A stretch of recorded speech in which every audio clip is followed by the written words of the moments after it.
오늘 성탄절인데요. 우리가 얼마 전부터 이런 인사를 많이 했습니다. 메리 크리스마스 인사 많이 했죠? 자, 옆에 계신 분들을 바라보시면서 우리 인사하실까요? 메리 크리스마스. 네, 지금이 지나면은요, 이 인사하기가 어렵습니다. 또 1년을 기다려야 됩니다. 다시 한번 메리 크리스마스. 네, 감사합니다. 우리 어제 오후에 우리 교회학교 주관 우리 성탄 우리 축하 발표회 시간에 우리 사회를 보았던 두 형제 자매가 메리 크리스마스의 뜻이 뭐냐 이렇게 물으면서 그때 친절하게 답을 다 해 주었습니다. 그리고 오늘 새벽 성탄 새벽 예배 때 또 다시 크리스마스의 의미가 무엇인지를 말씀해 드렸었습니다. 그 의미는 임마누엘이다 하는 것을 말씀해 드렸죠. 오늘 이 낮 예배 때에는 임마누엘 두 번째의 말씀을 나누고자 합니다. 예전에 대구 지하철 참사가 있었습니다. 여러분 그때 그 사건을 기억하십니까? 네. 그때 참 이런저런 사연이 많이 있었는데요. 이런 사연이 이 방송에 나왔던 것을 기억합니다. 한 중학교 여학생이 수학여행을 앞두고 신발과 가방을 사겠다고 떼를 썼습니다. 떼를 쓰다가 엄마와 심하게 다투고 나서 집을 뛰쳐나와 가지고요 거리를 배회하고 있었습니다. 홧김에 휴대전화 배터리도 이렇게 뽑아버리고 엄마가 전화 오거나 이런 것이 싫어서 뽑아버리고 이게 길을 걷고 있는데 엄청난 지하철 사고가 난 것을 알게 된 거예요. 그런데 왠지 마음에 불길한 예감이 이렇게 생기는 겁니다. 그래서 엄마에게 다시 휴대전화 배터리를 끼워서 엄마에게 전화를 했는데 엄마는 전화를 받지 않았습니다. 그 대신 꺼졌던 휴대폰을 다시 켜니까 전원이 들어오니 그 전에 꺼졌을 때 보냈던 문자가 이렇게 수신이 되는데 그 문자는 엄마의 이 문자였습니다. 그 내용인즉슨 이렇습니다. 내 딸아, 용돈을 넉넉히 못 줘서 미안해. 쇼핑센터에 들려서 신발이랑 가방이랑 샀는데 미안하다. 못 전해주겠어. 오늘 저녁에는 돈가스를 해주려고 했는데 미안하다. 마지막 구절은 내 딸아 정말 사랑한다. 이것이 불타는 지하철 안에서 엄마가 보낸 마지막 인사였습니다. 비록 딸과 싸웠습니다. 딸이 수학여행을 앞두고 신발과 가방을 사달라고 떼를 쓰니까 엄마의 마음이야 사주고 싶었지만 어찌됐든 딸과의 다툼이 있었는데 부모의 마음이 그런 마음 아닙니까? 그 이후에는 그래도 딸에게 사주고 싶은 마음이 있어서 집에서 나온 것이죠. 쇼핑센터에서 딸이 원했던 신발과 가방을 샀습니다. 이제 집에 돌아가서 딸이 좋아하는 돈가스를 해주면서 이렇게 오늘 저녁을 보내야 되겠다 하고 그 지하철에 탔는데 웬일입니까? 그와 같은 작은 행복, 이 소박한 이 바램도 느닷없이 찾아온 그런 불가항력적인 죽음의 위기를 넘어서지 못했습니다. 그야말로 속수무책이다라고 하는 그런 상황을 고인이 된 이 여학생의 어머니는 당하게 된 것이죠. 그것이 인생입니다. 인간은 죽음을 감당할 수 없는 그런 존재인 것입니다. 그래서 우리 인생에 대하여 여러 가지 많은 표현으로 인생을 이야기하지만 오늘 같은 경우에는 속수무책이다라고 인생을 이야기하면 딱 좋을 과거에 있었던 지하철 참사의 어느 한 여학생과 그 엄마의 사연이었습니다. 여러분, 그런데 죽음만 그런가요? 죽음만이 아니라 우리 인간은요, 죽음만이 아니라 우리의 삶 자체도 감당하기 어려운 우리들의 존재입니다. 몇 년 전 뉴스에 나왔었는데, 삼성이라고 하면 우리나라에 정말 누구나 들어가고 싶은 그런 어떤 이 대기업 아닙니까? 그 삼성의 부사장까지 올라간 그 분이 있잖아요. 자살한 사건이 있었습니다. 그분은 이 고속 승진을 한 사람입니다. 능력을 인정받아서 이 다른 입사 동료들보다 빨리 같은 이 뭐라고 하죠? 직책에 있는 사람들보다 더 빨리 승진을 해서 부사장까지 올라갔습니다. 그래서 우리나라에 내놓으라 하는 비싼 아파트에 사는 그런 분이었고요. 어떤 면에서는 모든 직장인들, 샐러리맨들의 우상이라고까지 표현할 수 있는 그런 분이었습니다. 우리 생각에는 그런 사람이 뭐가 부족해서 라고 말할 수 있는데, 그분은요, 그런 삶 자체도 유지하고 이어나가기가 어려웠나 봅니다. 그래서 그분이 선택한 것은 자살이었습니다. 우리 인생이라고 하는 것이 바로 이와 같다는 것이죠. 우리 인간은 죽음도 감당할 수 없을 뿐더러 죽음을 넘어가기 이전에 살아있는 우리의 삶 자체도 우리는요, 감당할 수 없다는 것입니다. 그 삶의 무게가 나를 짓눌러 버리면 하나님이 주신 생명까지도, 생명의 주관자는 하나님이신데 내가 생명을 그렇게 해버리는 상황도 우리는 겪을 수 있다는 것이죠. 그렇기 때문에 저는 이 성탄절 정말 기뻐해야 되고 즐거워해야 될 이 시간에 삶과 죽음 앞에서 우리 인간은 정직해져야 된다라고 하는 그 이야기로 말씀을 시작하고 있는 것입니다. 성경의 인물 중에 이와 같은 상황에 놓인 인물이 있었습니다. 그 인물은 유다 왕 아하스와 남유다 백성들이었습니다. 아하스 왕은요, 그의 통치 기간에 이 속수무책인 상황을 마주하게 되었습니다.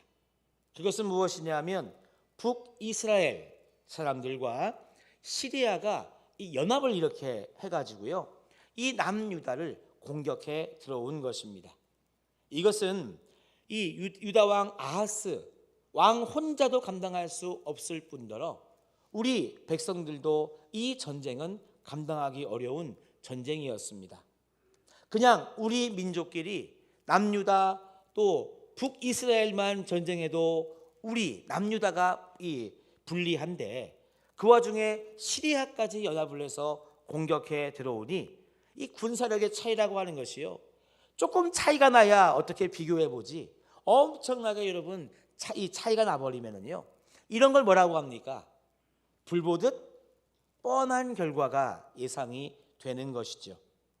그래서 앞, 뒤, 좌우 모든 것이 막힌 이 상황 속에 이 아하스 왕이 있잖아요, 열린 하늘을 보고 우리처럼 하나님 하고 여러분 도움의 손길을 정말 달라고 기도했으면 얼마나 좋았겠습니까? 많은 이 아하스 왕은요, 그런 믿음조차도 없었던 왕이었습니다. 그런데 하나님은요, 그 아하스 왕의 처지를 하나님이 인정해 주신 거예요. 그리고 하나님이 양보하셔가지고요, 믿음이 없다면 믿음을 주겠다고까지 하나님이 이 아하스 왕에게 이야기를 합니다. 그러면서 아하스 왕에게 징조를 구하라고 하나님이 말씀을 하신단 말이죠. 근데 본인의 상황이 사면초가고 속수무책 이런 상황이고 동서남북 앞뒤 좌우가 다 막혀서 어찌할 수 없는 상황이라고 한다면, 믿음이 없어도 살아야 되니까, 나라를 지켜야 되니까, 백성을 보호해야 되니까 믿음이 없어도 믿음이 있는 척 그냥 하나님 도와주십시오 이렇게 하면 안 됩니까? 죽게 생겼는데, 하나님이 그렇게 하라고 했는데. 근데요, 아하스 왕은 징조를 구하지 않았을 뿐더러 믿음을 가지고 싶은 의욕조차도 없었습니다. 여러분, 어떻게 하면 좋을까요? 죽을 수밖에 없는 상황, 거기에다가 믿음도 없는 상황, 더 나아가서는 믿음조차 갖고 싶은 욕구가 없는, 뭐라고 할까요? 요즘 말로 하면 이런 상황을 뭐라고 표현할 수 있을까요? 그냥 멍하다고 할까요? 머리가 하얗게 그렇게 됐다고 할까요? 뭐라고 이야기할까요? 이 정도라면은요, 하나님도 이제 손을 놓으시고 남유다는 멸망해야 마땅합니다. 그런데 여러분, 유다는 여기에서 끝나지 않았습니다. 왜냐? 이와 같은 상황 속에 하나님의 일방적인 개입이 있었기 때문입니다. 그것이 바로 여러분 오늘의 본문이거든요. 이사야 7장 14절 말씀에 보니까요, 그러므로 주께서 친히 징조를 너희에게 주실 것이라. 보라, 처녀가 잉태하여 아들을 낳을 것이요 그의 이름을 임마누엘이라 하리라. 이 말은 무슨 말이냐면요, 지금 아하스 왕과 남유다의 이 백성들이 속수무책 북이스라엘과 시리아의 연합군대가 쳐들어올 때에 이것을 고스란히 앉아서 당할 수밖에 없는, 그래서 죽을 수밖에 없는, 그래서 우리나라가 멸망당할 수밖에 없는 이런 사면초가의 상황 속에 하나님이 하신 일이 뭐냐면, 하나님이 말씀하신 그 말씀이 뭐냐면, 따라 하실까요? 임마누엘의 말씀을 하나님께서 아하스 왕과 그 남유다 백성들에게 해 주셨다고 하는 사실입니다. 임마누엘이 여러분 무슨 뜻입니까? 오늘 새벽 예배 때 말씀드렸죠? 성경에 이것을 번역한즉 뭐라고 이야기하지 않았습니까? 따라합시다. 하나님이 나와 함께 하신다. 할렐루야. 이것이 임마누엘의 뜻인데요, 이 임마누엘을요, 이 아하스 왕이 구한 것이 아니었다라고 하는 사실입니다. 아하스는 믿음이 없어서 임마누엘, 하나님 나와 함께 해주시고 우리 민족과 함께 해주시고 이 전쟁의 엄청난 상황 속에 우리를 지켜보아여 주시옵소서, 아하스는요 이런 기도를 할 줄을 몰랐습니다. 믿음이 없는 아하스가 요청하는 것이 아니었다고 하는 것이거든요. 저를 따라 합시다. 하나님이 일방적으로 개입하셨다. 그렇습니다. 하나님이 일방적으로 개입하셨을 때 아하스 왕과 남유다는 살게 되었던 것입니다. 여러분, 이 사건이 있었던 700년 후에 죽음의 그리고 삶의 자리에서 속수무책이었던 인류에게 똑같은 일이 생겨났습니다. 예수님께서 이 땅에 오신 것입니다. 여러분, 700년 전에 예언했던 그 이름을 가지고 700년이 지난 그때에 예수님은 아기의 모습으로 이 땅에 오신 것입니다. 그 이름이 무슨 이름이었느냐? 우리가 함께 외쳤던 임마누엘의 이름으로 이 땅에 오신 것입니다. 마태복음 1장 23절, 오늘 새벽 예배 때 보았던 말씀이 가만히 보니까요, 이사야서에 나왔던 말씀이 그대로 이렇게 인용이 된 말씀인 것입니다. 보라, 처녀가 잉태하여 아들을 낳을 것이요 그의 이름은 임마누엘이라 하리라 하셨으니, 같이 읽어볼까요? 이를 번역한즉 하나님이 우리와 함께 계시다 함이라. 아멘. 그렇습니다. 삶과 죽음의 이 속수무책인 우리 인류에게 예수님은 오셨거든요. 근데 우리가 예수님을 보내달라고 기도한 적이 없습니다. 그럼에도 불구하고 하나님께서는 700년 전에 그렇게 일방적으로 사랑해 주셨고 구원해 주셨던 그 하나님의 은혜가 700년이 지난 이 땅에 하나님의 사랑으로 당신의 아들을 보내주셨습니다. 그 예수 그리스도, 그분을 믿는 자들에게는 영원한 생명을 주시는, 모든 죄를 용서하시고 하나님의 자녀로 거듭나게 하시는 그와 같은 축복을 주셨습니다. 그래서 여러분, 우리는 아기 예수의 탄생을 기뻐해야 되는 이유, 내가 정말 나의 구원자를 보내달라고 기도조차 하지 못했던 그런 우리들에게 하나님의 사랑이라고 하는 것은요, 그렇게 일방적으로 주신 거예요. 자녀들이 엄마 아빠에게 사랑해 달라고 그렇게 말하기 전에 부모님은 엄마 아빠는요 자녀들을 일방적으로 사랑해 주잖아요. 때를 써서 그렇게 뛰쳐나가 버렸어도 그래도 엄마는 그 딸을 사랑해서 그 수학여행에 필요한 것을 사러 나가잖아요.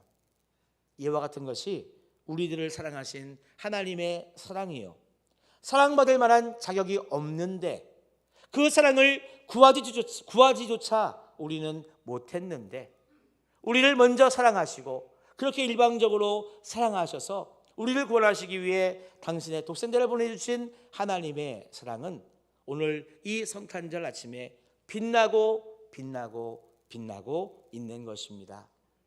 오늘 새벽에 말씀을 드렸습니다. 그 예수님 임마누엘 하시는 하나님이 우리들에게 어떤 존재로 계셨으면 좋을까? 친구라면 참 좋겠다. 오늘 새벽에 말씀을 드렸습니다. 영국의 한 출판사가 이 공고를 냈던 이야기를 해드렸죠. 그때의 1등이 되었던 친구의 정의가 뭐냐 하면 온 세상이 다 내 곁을 떠났을 때도 나와 함께하는 사람, 그런 존재가 친구다. 이게 그때 1등으로 당첨됐더라 하는 이야기를 해드렸습니다. 여러분, 우리 주님은 그런 분이시죠. 우리 하나님은 그런 분이십니다. 우리가 정말 아하스 왕처럼 믿음도 없고 하나님의 음성을 듣기를 싫어해서 그렇게 기도할 수조차 없었던 우리들에게 하나님은 구원의 은혜를 베풀어 주셨습니다. 사랑하는 성도 여러분, 이 하나님은요 우리들에게 예수님을 보내주실 때, 우리와 임마누엘 해주실 때 그 임마누엘의 기간을요 지금부터 영원까지라고 하는 시간으로 허락해 주셨습니다. 다시 말하면 임마누엘 하시는 그 하나님의 은혜와 축복은 지금부터 영원까지 계속 된다는 것이죠. 그래요 여러분, 이것이 바로 성탄의 의미입니다. 임마누엘, 하나님이 나와 함께 하신다. 이것이 성탄의 의미이고, 내가 구하기 이전에 하나님이 먼저 나에게 사랑을 주셨다고 하는 그 사실이 성탄의 진정한 의미입니다. 사랑하는 성도 여러분, 저는 여러분들의 믿음의 길을 임마누엘의 길로 초대하고 싶습니다. 나와 함께 하시는 하나님, 그 하나님을 여러분 꼭 만나시기를 바라고요. 시간마다 경험하시기를 바라고요.